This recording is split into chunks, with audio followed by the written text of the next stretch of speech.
Well, welcome everyone. My name is Allie. I work at the Watertown Free Public Library, and I'm so excited you can join us tonight. So tonight we are joined by Ariel Nathanson, who is a certified financial education instructor, and she's the founder of Finances for Feminists. After leaving her corporate job as a software executive, Ariel set out to demystify the world of personal finance by offering one-on-one financial coaching. Her business is focused on helping individuals and couples attain financial wellness through education and personalized support. As a money coach, she provides individualized lessons in finance fundamentals such as mindful spending, budgeting, retirement, investing, which is what we're here to learn about, and more, that help her clients gain clarity and take control of their financial future. So tonight we're here to engage in a supportive, judgment-free environment to learn about investing. So do feel welcome to drop a hello in the chat. Let us know how you heard about the event. Also, we have the Q&A box open, and Ariel says she's very open to questions while she's presenting her slides. So do feel empowered to ask any questions that may come up for you, and I'll turn it over to you, Ariel. Thank you so much, Allie. Yes, as Allie mentioned, feel free to use, there's the Q&A option in the Zoom feature, but if that is new and unfamiliar to you, you're welcome to also pop a question into the chat box. I encourage questions. This is a back and forth, not so much dialogue because I'm the only one talking right now, but a back and forth. So I'm excited to be here with you all tonight. So in tonight's presentation, Make Your Money Work for You, I'm going to give you some concrete tools and information to help you make your money work for you and to help you feel more confident with investing. So this event is being recorded and you will have access to the recording afterwards. So don't worry about taking copious notes. You can sit back and enjoy and let it all sink in. And as I mentioned, please feel free to ask questions as we go along. So to kick things off, I want to normalize a lot of the emotions that we may experience around investing. And I encourage you to use the chat and just type me if any of these things ring true for you. So raise your hand, or in this case, because we're using this type of feature, type in me if any of these feel true to you. So are you uncertain what enough retirement savings looks like? What is that, amorphous dollar amount? It seems like a lot, but I don't know how much I should actually be saving. Type me in the chat if you are unclear of what you are investing in. Maybe it is a little bit uncertain, like what are bonds, what are stocks, what are these things that I'm investing in? What does that mean? Definitely seeing some me's coming in here. If you're uncomfortable with stock market volatility, maybe hearing about ebbs and flows and market volatility feels uncomfortable. Yeah, very uncomfortable. And if you're overwhelmed by judgmental personal finance advice, if you are tired of people saying, if you had just invested when you were in the womb, this would not be an issue, right? That's what a lot of us hear. So I'm getting some chats to everyone. I'm getting some chats to me directly. So if you responded to any of these emotions, you are not alone. You are in the right place. If you generally have a desire for more clarity and knowledge of investing without that judgment, you are in the right place. So my approach and my work is all about acknowledging this financial confusion and anxiety and shifting more towards financial clarity. So this is why I created my business. It's called Finances for Feminists. I'm Ariel. I'm a certified financial education instructor and the founder of Finances for Feminists. I work with both individuals and with couples to address emotional and tactical aspects of personal finance. And we implement concrete action plans that change my clients' relationship to their money. So my work is really unique in that it focuses on both the emotional as well as the analytical aspects of personal finance, so mindful and values-based spending, while also addressing budgeting, retirement, investing, because I really believe it requires addressing both in order to be financially whole, secure, and empowered. So tonight we're going to lean on more of the analytical side of things. We're going to be talking about investing. And today I'm going to teach you some of the foundational investing principles that I share in my work. So here's what that is going to look like. All right, so we're gonna ask ourselves the 3 core questions. We're gonna first ask why. Why should I invest? Why does this matter? Why is this important? Why are we here? The other question we're gonna ask is what? What are the important terms and concepts that I need to understand to feel more comfortable with investing? And the last question we're going to ask is how? How do I invest? How does it work? And how do I protect my assets? So just a disclaimer, this presentation is educational, not prescriptive. I do not know your specific circumstances, but this is educational and I hope you find it useful.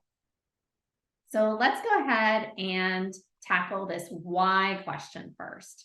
Why should we care about investing? So does anyone want to put in the comments anything that comes to mind in terms of why we should bother investing? Why are we even here to talk about this? If anyone has anything to share, feel free to share that.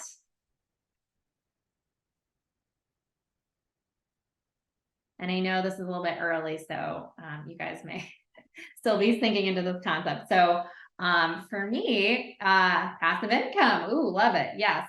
It's how people get rich. Yes. Excellent. And you guys, so right now the default is to hosts and panelists. You're welcome to change that default in the chat to everyone if you're open to sharing with the group. Otherwise, I'll just share what you're comfortable sharing. So yes, these are all great reasons. So a big reason why people invest is to build long-term wealth for our future selves. So this is tried and true, one of my favorite Golden Girls. So investing is for our future selves. This is not a get-rich-quick scheme. You need to give your assets time to grow and ride out market volatility, which we'll talk about later. But now the key thing to understand is that investing is for our future selves. It's for 10, 20, 30 years out. And one long-term wealth building goal that we should all be thinking about and hopefully prioritizing is our retirement savings. So in terms of one of the things that we should all be considering investing in and considering prioritizing investing is our retirement, regardless of our age, unless we're already retired, in which case, bravo, good for you. I hope you're enjoying it. So let's talk about retirement. Why do we need to prioritize our retirement savings? Well, long and short of it is retirement is expensive. And this is from Austin Powers, Dr. Evil.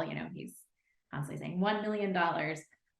Retirement is really expensive. It's going to be the most expensive things we do in our lives. It's more expensive than going to school. I know many of us carry student loan debt, and that seems like hard to fathom that, wow, like more expensive than that, more expensive than buying a home, more expensive than having kids, more expensive than sending your kids to college. You get the drift. The reason why retirement is so expensive is A, because of a lack of social safety net in this country, but B, because we're essentially living off our savings for ideally decades, right? And sometimes I talk to people and they say, oh, I'm going to work forever, right? I'm just not going to retire. I haven't saved, I can't save, I'm not going to retire. Well, sometimes we're forced out of the workplace, out of circumstances beyond our control. And it's really important that we try to prioritize our retirement savings if we can do so. So if we ask ourselves, how much, right? How much do I need to retire? I know it's a lot. What is that number?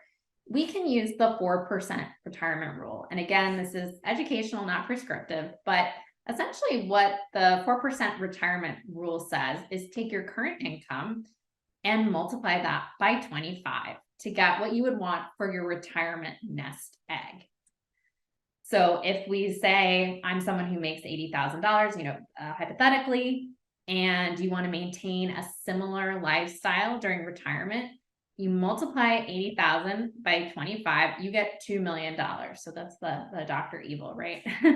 So the 4% rule is popular withdrawal strategy because it essentially suggests that retirees can safely withdraw the amount equal to 4% of their savings during each year adjusted for inflation. So that's where that 4% rule comes from.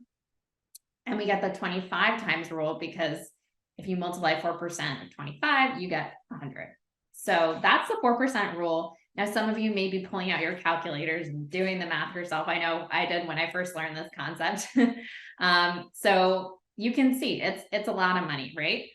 So with that in mind, let's understand how investing can help us meet our long-term wealth building goals. So to do that, in order to understand how investing can help us with retirement goals and making these, helping us meet our retirement goals, we need to understand the key investing concepts. So this takes us to the what of our presentation.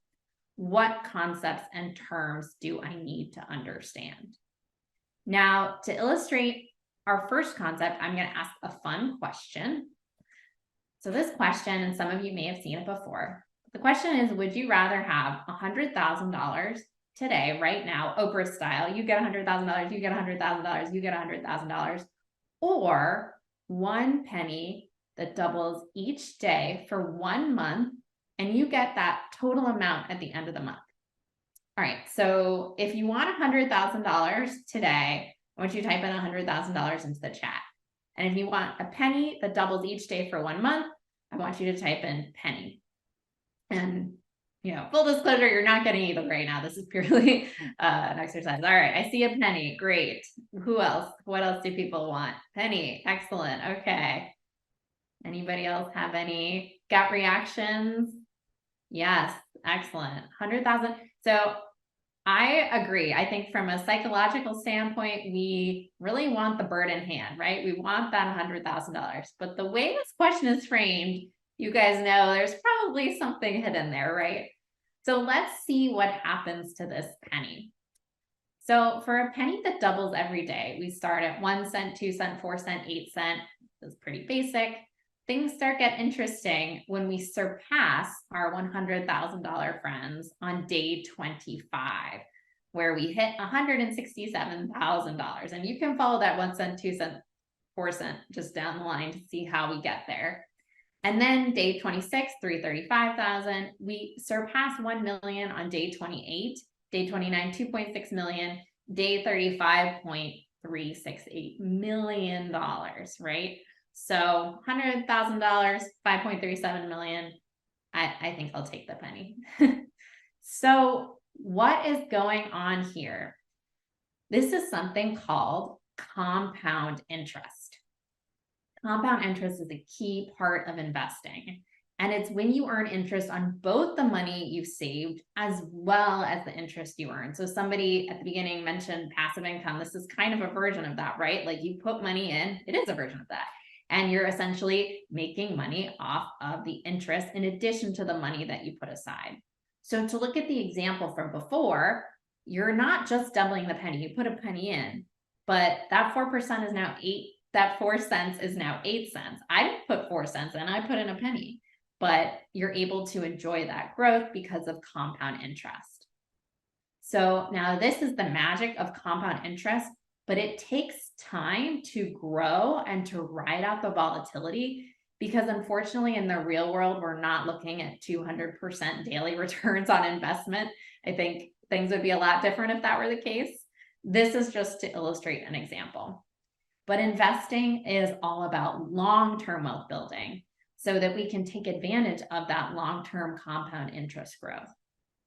So now that we understand compound interest, what exactly is it that we're investing in? So we've talked about what is compound interest. Let's talk about what is it that we are investing in.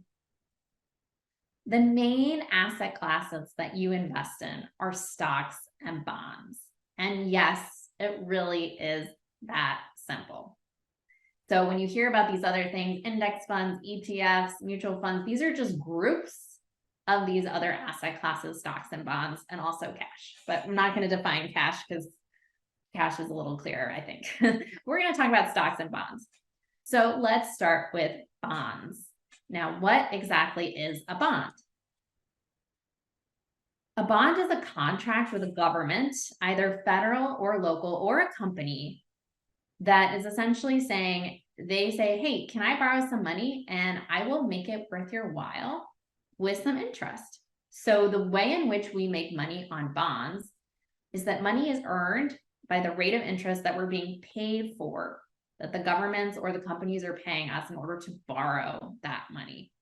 So does anyone know what it's called when you loan money to the US government? Does anyone have any thoughts as to what that might be called? What type of bond that might be called if I'm loaning money to the US government? Feel free to put it in the chat if anything comes to mind. It's okay. Just a random guess. Any thoughts? Treasury bonds. Ayo, Amy Meyer for the win. Wish I could give you some treats. Excellent. Yes. So these are treasury bonds, right? So when you loan money to the US government, that's called a treasury bond. So other bonds you may have heard of, I bonds were really hip for a while. That stands for inflation. And they were really like big and exciting because it was tied to the rate of inflation. But essentially bonds are basically investing in debt. And it's also called fixed income. So the reason for that is you're getting paid a stated fixed rate, a fixed income that everyone agreed to on or before they entered into this contract.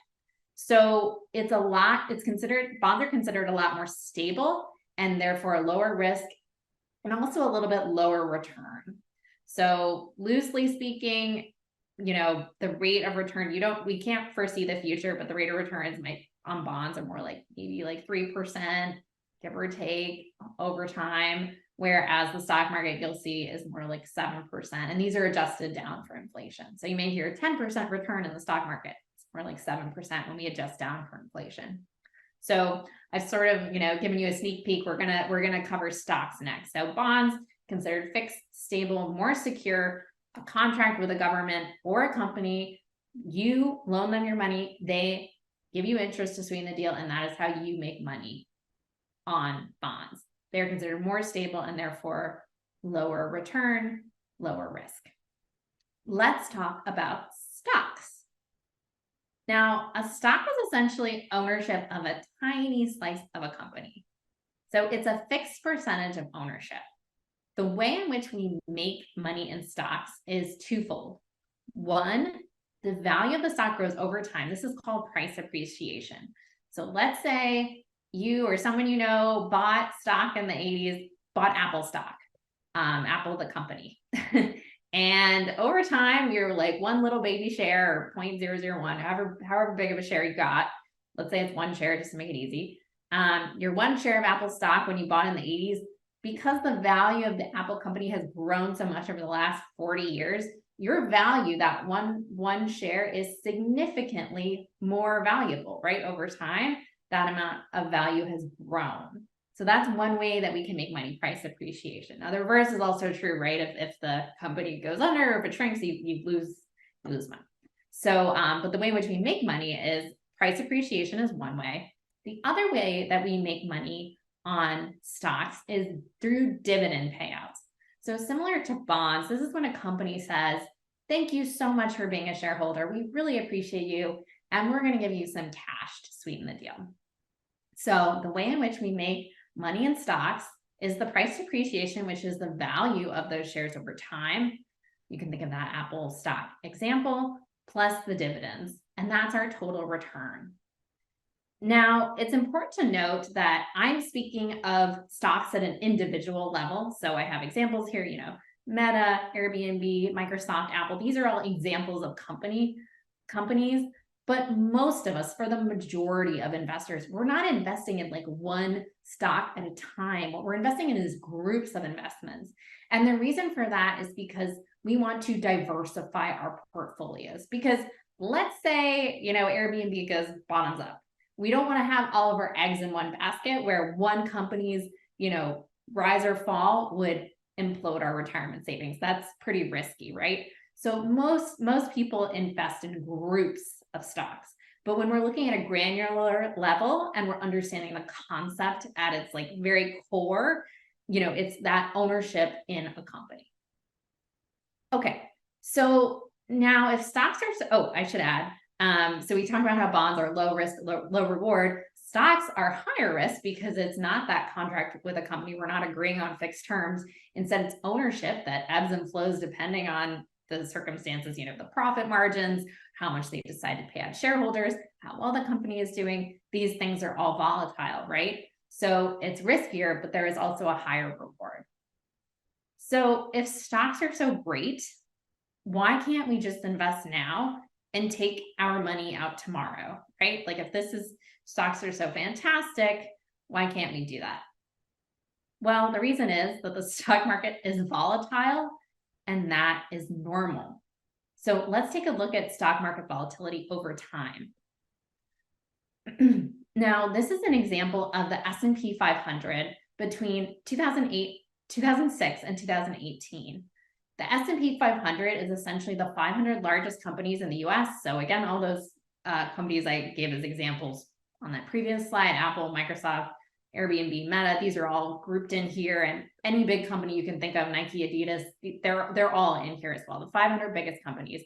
It's considered a good, rubric in terms of seeing how the stock market's doing. So the reason why I'm showing you this particular graph is because it includes the recession of 2008. So normally I would say show of hands who was like impacted by the 2008 recession or knows someone that was impacted by the 2008 recession, but you can just think about that.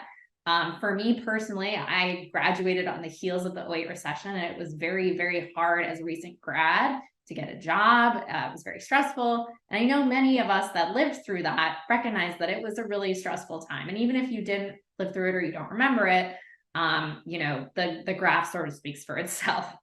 So let's see what happens when we're looking at long-term wealth building.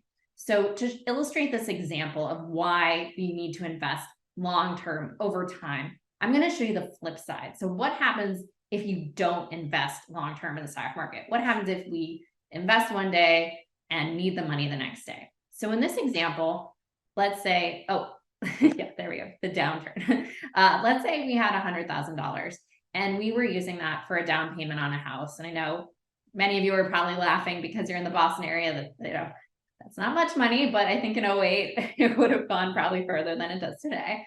But let's say that was our down payment for a house.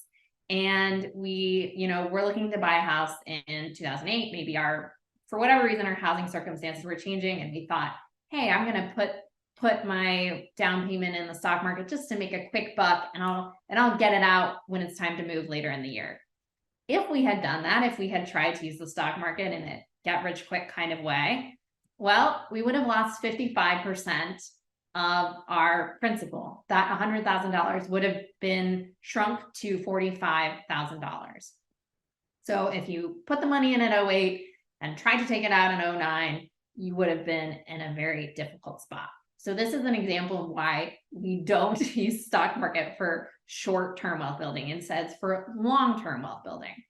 So let me show you what would happen if you left that $100,000 in and you were using it for long-term wealth building, and you said, I'm going to put this money in and I'm going to let it sit until today. Let's, 15 years. How much money does this 100,000 get to? So you can see the trend line is positive, but in any given day, it's pretty volatile, right? We can see the ebbs and flows of any given day. And in particular, in 2008, 2009, that was 55% of the value. So fun guesses. Anyone want to share? How much do you think $100,000 would be in today's dollars? So 15 years later, if you put in $100,000 in the S&P 500 in 2008, left it, didn't touch it, sat pretty, what do you guys think it would be today? Any guesses? Feel free to stick them in the chat. So $100,000 in today's dollars, 350,000 to, that's a lot of zeros, either 2 million or 200,000. Excellent. Okay. Seeing some guesses, right? Excellent. Anyone else want to guess? All right. Well, you can, these are great guesses, and you can play around with these numbers yourself. Officialdata.org, very exciting place where I spent some time. So yeah, $436,000 would be in today's dollars. So down here, I don't know if you guys can see my mouse, but that's about 10% return. Yeah, wow, I was right, Michelle. I agree. So, one of the reasons why this particular statistic is so mind-bending to me, because for those of us that were around in 2008 and remember 2008 and remember hearing, it was a really rough time. It was bad news bears. So for people that put their money in, let it sit, wrote it out, this is a very heartening takeaway, right? This positive trajectory, very heartening reminder, right? So 10% annualized return, and that 7% down here is adjusted for inflation. So inflation, just, quick takeaway is basically saying your dollars don't go as far today as they did before. So like a movie ticket now costs, I don't know how much a movie ticket costs, maybe like, I don't know, more than it did in 2008, right? So that's what inflation means. So 7% return over time. So that is pretty interesting to think about when you think about the 08 recession, that time, that experience.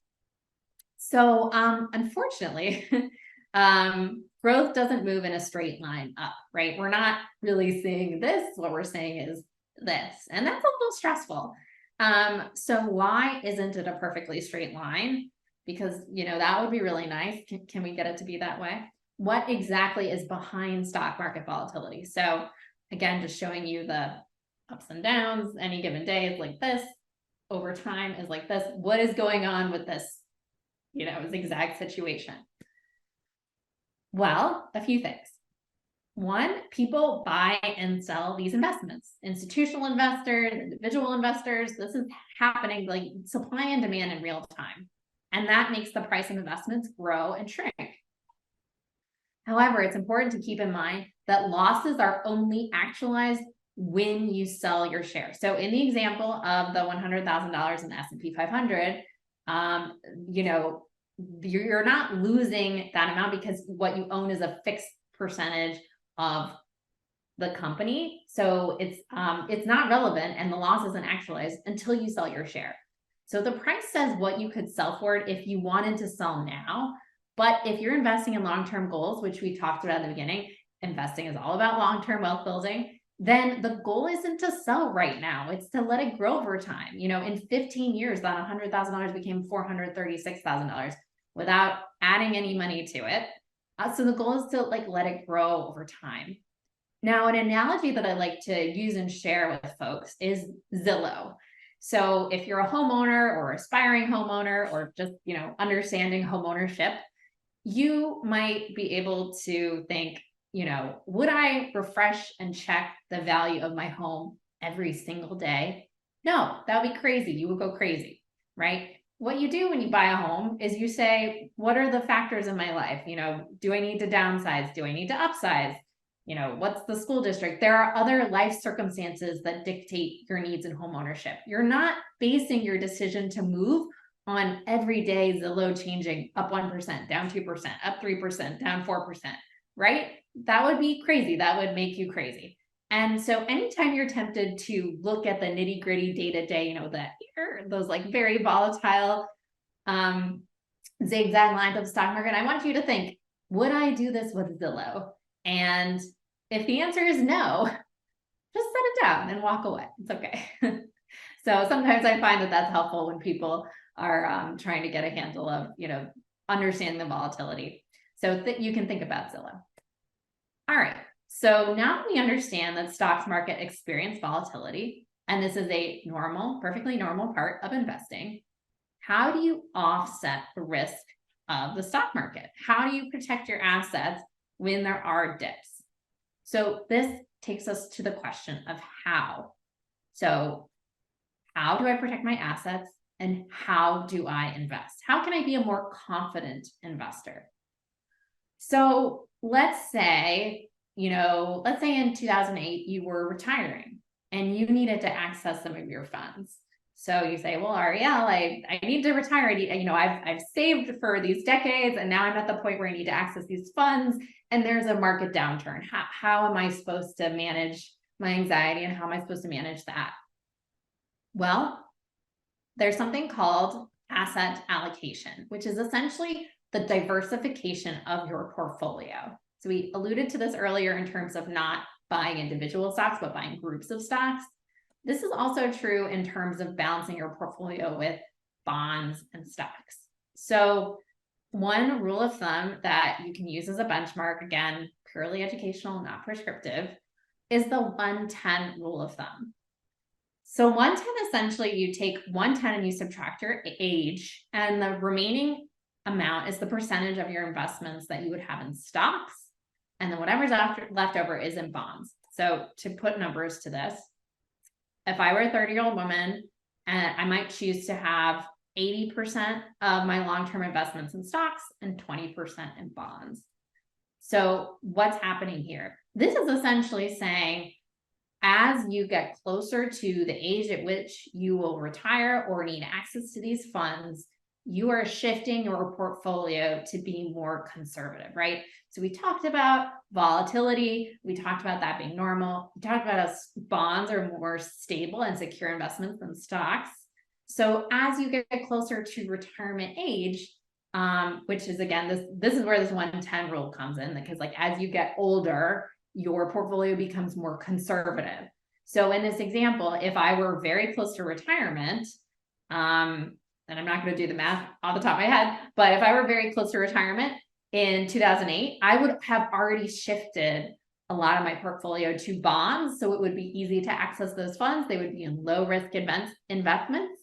And as such, I would not be as fearful or worried about the ups and downs of the market day to day. So that is one example of portfolio diversification through asset allocation. Are there any questions thus far? I know we kind of wrote a lot of you guys. Does that, like, shifting to more conservative, closer to when you need to access the funds, sort of make sense? Let me give another example. So when you work at a place that offers workplace sponsored retirement accounts, let's say a 401k at a for-profit company, or a 403b if you're at a nonprofit.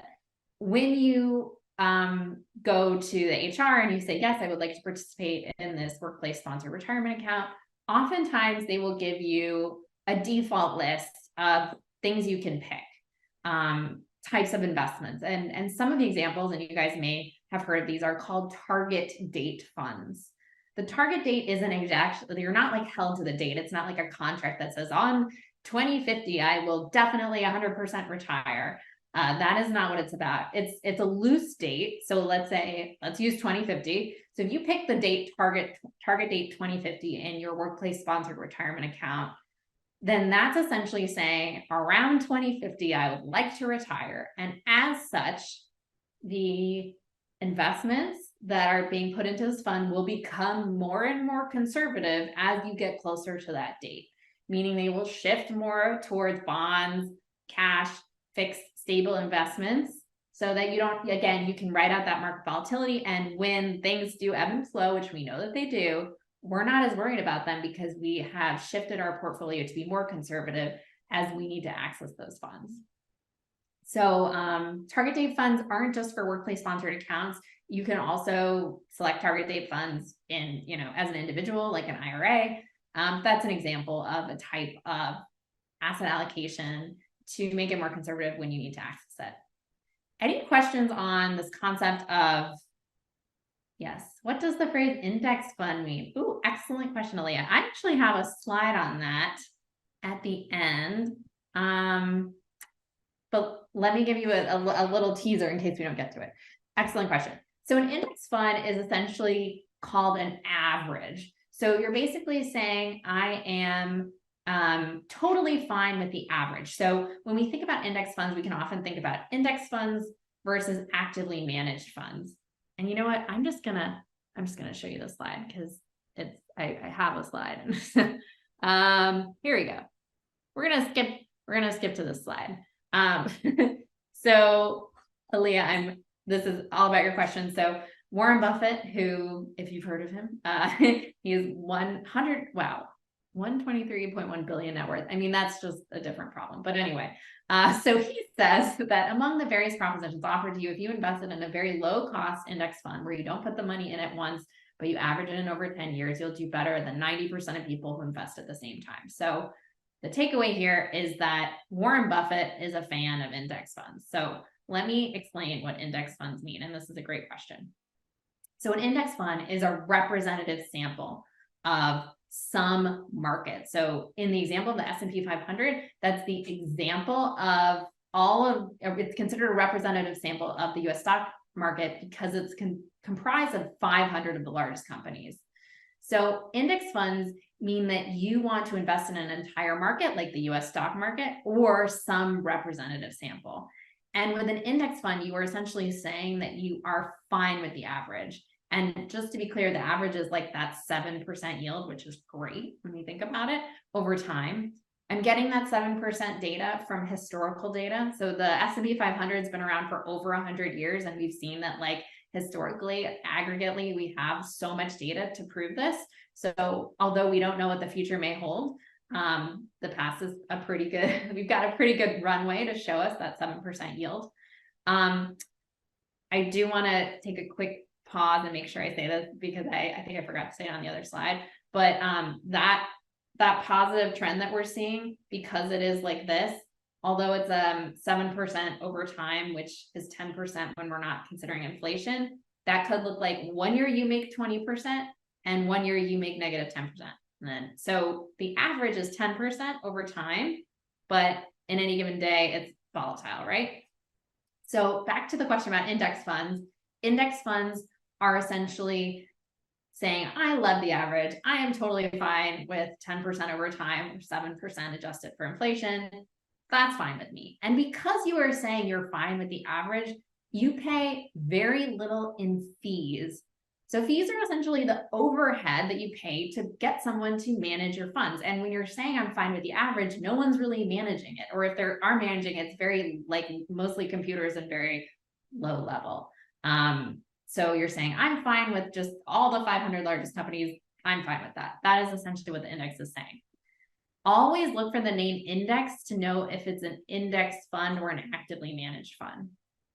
So this is what index fund means. Just to understand the flip side, actively managed funds are the flip side of index funds.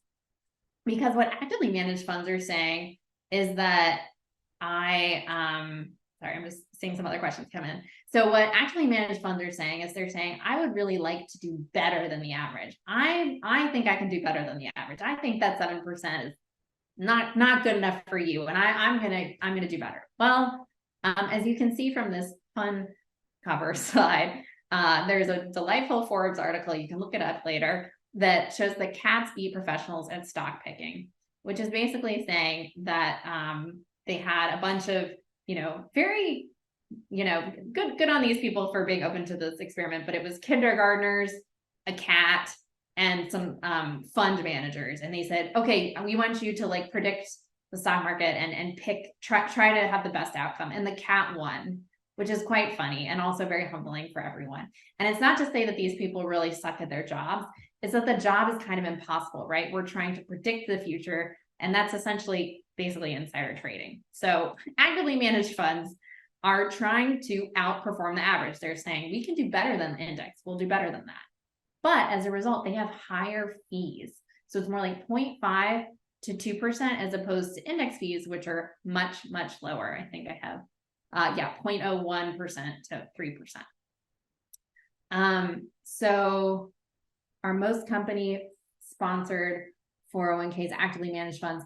Katie, great question. So yeah, you'll get a broad range of selection when you're going to pick your funds from company sponsored places. So you can do your research and you can look up and see, okay, like, is this target date fund actively managed, or does it have the word index in it? And oftentimes you'll see it's really dependent on the company, but oftentimes you'll see a broad range of options. So you won't typically be boxed into only picking one or two things. You'll have, like, a range of options. So yeah, it really depends on your company. But now that you know what to look for, you can do some research on that. In terms of how to do the research, I would recommend morningstar.com. I think it's .com. It's Morningstar. That's the website. You can search and it will show you what the expense ratio is. The expense ratio, and I know I'm throwing a lot of terms at you guys, so hang in there with me. There will be a recording. There's so much to talk about. But essentially what I want you to take away is actively managed funds 90 to 95% of the time underperform the market. This is the cat winning here, right? And again, this isn't because these people are terrible at their jobs. They're not, like, sleeping on the job. It's because the job is impossible. We can't predict the future. We can't say, why, yes, Tesla, the way they do these things is actually crazy. They'll like try to get, see how many cars are in the Tesla parking lot, and it's bonkers. And so, yeah, 90 to 95% of the time they underperform the market. So you're paying more for a lower outcome. So you always want to look for the name index to know if it's an index fund or actively managed. Okay, so we took that fun little detour. Thank you, Alea, for taking us on that road about what an index fund, what an actively managed fund is. I'm gonna get into, let me just get back to where we were. All right, so we talked about how to protect our assets. And Katie, let me know if you have any follow-up questions on that. But in terms of understanding what your company sponsored funds are, I would just go to Morningstar, type in the ticker symbol, which is like a 5-letter combination, like VFXSF or X or something. And it'll show you, or you can type in whatever it's called. It'll say, index fund, target date index fund or something like that. And if it has the word index fund in it, it's index fund. The other way to look at it is to see what that expense ratio is, which is essentially saying, how much am I paying to have my funds be managed here? So just to answer a couple of questions that came in on the chat, how would any family members be able to get any investments I had if something happened to me? Are they transferable? Certain situations arise. Great question, Michelle. So what you're talking about is a beneficiary. So when you fill out different forms online, different financial accounts, you can assign primary, secondary, tertiary beneficiaries, which essentially say, if anything were to happen to me, these people would benefit. And you can assign specific percentages as well. Like if you want to say half of it will go to my spouse and half of it will go to my sister, or whatever it looks like, you can designate percentages. You can update them actually really easily. I was surprised at how easy it was to update your beneficiary. I imagine with like divorces and things, people need to be able to update them, marriages. So Michelle, you want to go to the beneficiary, and I'm just answering this for everyone. Are there any hidden costs in investing, like taxes? Do bonds have immediate access to them when needed? So in terms of taxes, you're going to have to pay taxes, right? Like we live in a country that taxes us, and in my opinion, that's fine. So yes, you have to pay taxes. It depends on the type of investment vehicle you're using. So if you are investing in a workplace sponsored retirement account or an individual retirement account, there are tax incentives. So the government basically says, we know that it's really, really expensive to retire, and we want to incentivize you to retire. So by doing so, we're going to give you some tax benefits. So the two types of taxes that you may have heard of, or types of retirement accounts, are Roth and traditional. So Roth essentially means that you pay taxes now. So if you have a Roth IRA, which stands for an individual retirement account, if you put money in there, you're paying taxes now, and then that money grows tax deferred. So when you take it out in retirement, you don't have to pay taxes on it. You already paid taxes on it. For traditional IRA, traditional 401k, traditional other retirement accounts, you put the money in tax deferred. So you're not paying taxes now, but then you have to pay taxes when you take it out. So you pay taxes on those earnings. So you're paying taxes regardless. Roth, you pay taxes now. Traditional, you pay taxes later. It's just a matter of when you're paying them. So yeah, great question. All right. I am, yeah. So Amy says, what does the $6,000 a year Roth contribution protect you from if you're paying the tax now? So it's $6,500 in 2023. They up it like $500 every year. So the benefit that the government is saying is that you're paying income tax now, and you're not paying the capital gains tax over time. So that money is growing tax-free over time. Income limit for Roth when married, I don't remember it off the top of my head, but it's higher than I remember. So yeah, you can quickly Google that. I think it's like I want to say 144, but they might have changed it. So yeah, I will, that is a quick Google that we can double check. But yes, there is an income limit for Roth. So you do want to make sure that if you are contributing to your Roth IRA, that you do not surpass the income limit. It changes every year though, which is why I'm wanting to double check that. Okay, so these are great questions. Okay, so how do you invest, right? We talked about the what, we talked about the why. Let's talk about the how. First, you have to open the account. So if that's a Roth IRA, if that's a 401k, whatever that looks like, let's say it's the Roth IRA. Then you have to fund the account. So in Amy's example, let's say you fund it fully. If we put in $6,500 for 2023. The third step is really important. We need to select our investments. So it's not enough just to open the account and put the money in. You have to pick what you're investing in. You have to pick that target date fund or S&P 500 index fund or whatever it looks like. You have to pick something, because otherwise what happens is the money sits in cash. We don't get to take advantage of compound interest whatsoever. And that penny stays a penny, right? It's not getting any bigger. So it's really important to do step 3. I can't tell you how many times, one time is too many where that's happened. And I've heard of that happening. So really, really important to remember to pick your investments. Opening the account is not enough. Funding the account is not enough. You have to pick what you are investing in. Okay, so here's what we talked about today. We talked about the why. We talked about why are we caring about investing in the first place. We want to build long-term wealth for our future selves. This is for long-term wealth building. This is not for get rich quick schemes. For one of the long-term investments we all need to be considering is retirement. This is very expensive, and hopefully we're all able to retire, live off our income, and enjoy our retired years. We can use the 4% rule of thumb to figure out what that is. We multiply our current income by 25, and that is the sort of nest egg that we want to be working with for retirement. So when you do that number, you'll probably see, yikes, I really need to be investing. This is an important priority I need to make. In terms of terms and concepts we need to understand, we talked about compound interest. We talked about how that's interest as well as the principle of building on itself. Just to understand this, the flip side of compound interest is also true. So when we put money in investments and then the stock market and bond market, those are growing. The compound interest is growing, and that's accruing wealth. The flip side is compound interest is also true for interest in things like credit card debt and things like that, where that is also building, but it is building in a negative way. So the same term of compound interest applies when we're talking about like wealth building as well as debt accrual. So that is the same thing that's happening there.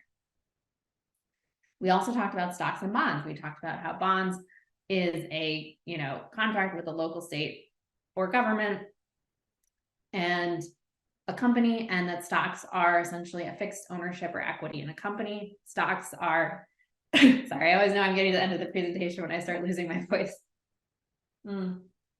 Stocks are essentially that fixed ownership in a company, but we also have more return. We're getting more bang for our buck there. That volatility has that positive trajectory.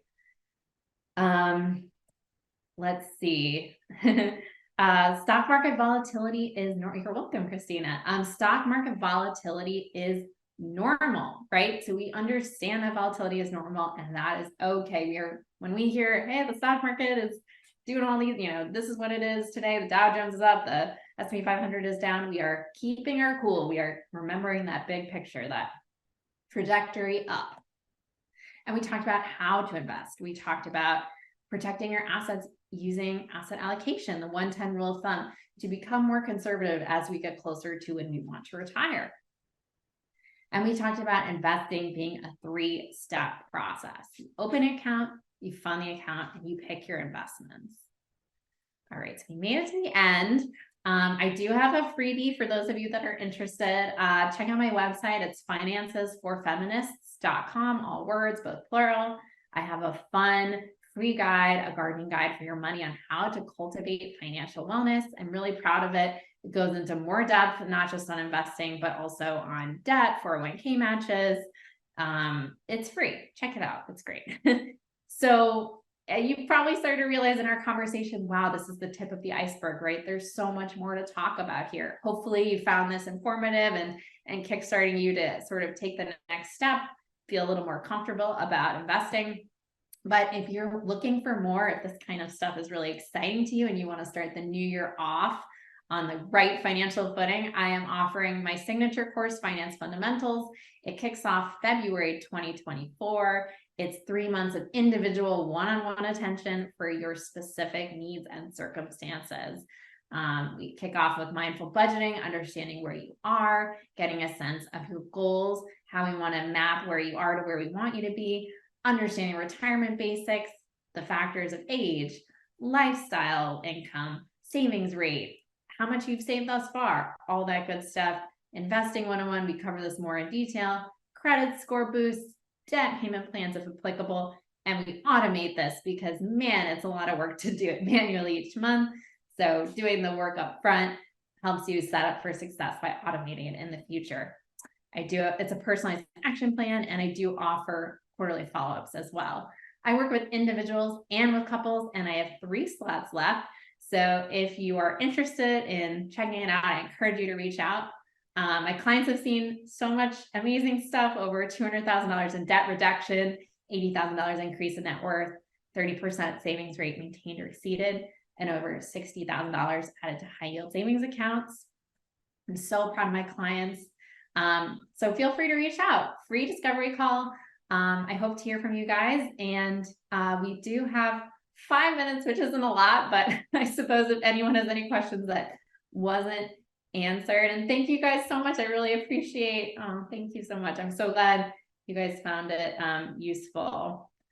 So I am seeing a follow-up question. I can't, whoops, sorry, that's my, yeah, and we're all over the place. Sorry, guys. This is what happens when I finish my presentation. Okay. So follow-up question about index funds. Is it worth researching which index fund to pick or invest in, or because it's an average, does it not really matter? Yes, it does matter what kind you invest in. So the examples I gave was the S&P 500, but it really depends on several different factors. So when do you need to access the funds by is one thing. So that's where the target date comes into place. If it's for retirement, target date is one way of doing index funds. So it's like time frame. You do need to get a sense of what the purpose is. So yeah, index funds are great, but it is like the first step in a few other steps. I hope that answered your question. It's a little bit hard to dive into specifics without knowing people's individual circumstances, but I do appreciate the question. Yeah. Thank you so much, Ariel. Did you get a chance to earlier in the chat, there was a question about the $6,000 a year Roth contribution. Can we discuss that a little bit? Yes. So I did mention that. The question from Amy was about, like, what does it protect you from? So the Roth contribution essentially is saying you're going to pay taxes now so that you withdraw tax-free in retirement. The thing about retirement sponsored plans is that the government is saying, we want to incentivize you to retire, but it's a little bit of a carrot and a stick situation. So the carrot is, we're going to give you some tax incentives. The tax incentives are for individual retirement accounts and other retirement accounts. You're paying income taxes on that income, but the growth itself is growing tax. You're not paying capital gains on the earnings that you've made. So that's like the tax incentive. So you're just paying income taxes. You're paying it once, either when you put it in or when you take it out. You're still paying income taxes regardless. And you're not paying capital gains taxes, which you would be paying for if you had a brokerage account or a non-retirement sponsored account. So that's the carrot. The stick is the time frame. So of course the IRS has to complicate things. They can't just give us this tax freebie without having some rules in place. And that's where all the rules come in. So you can't access the fund until you're, 59 and a half or whatever the age is for that specific account. You have to take required minimum distributions for, 401k. So there's all these like little bitty rules, but essentially they're saying you got to wait until you're retired. If you withdraw funds from your retirement accounts before you're retired or before that retirement age that the IRS deems as, the age of retirement, then you pay a massive tax penalty. So that's the protection that they're giving you that Amy's asking about is that tax incentive. Thank you so much. And thank you everybody for attending. If you would like to hear more about our library programs and what we have to offer, I think a couple of people mentioned they found out about this program through the email newsletter, but that is the sign up. Sorry, it's kind of a lengthy link, but it's from our website, and we'll direct you to sign up for future programs from the library. But if they're get your final questions in while you can. We'll hang out until 8 o'clock if there's any other questions. But thank you all so much for sharing your evening with us. I'm going to go ahead and stop the recording here.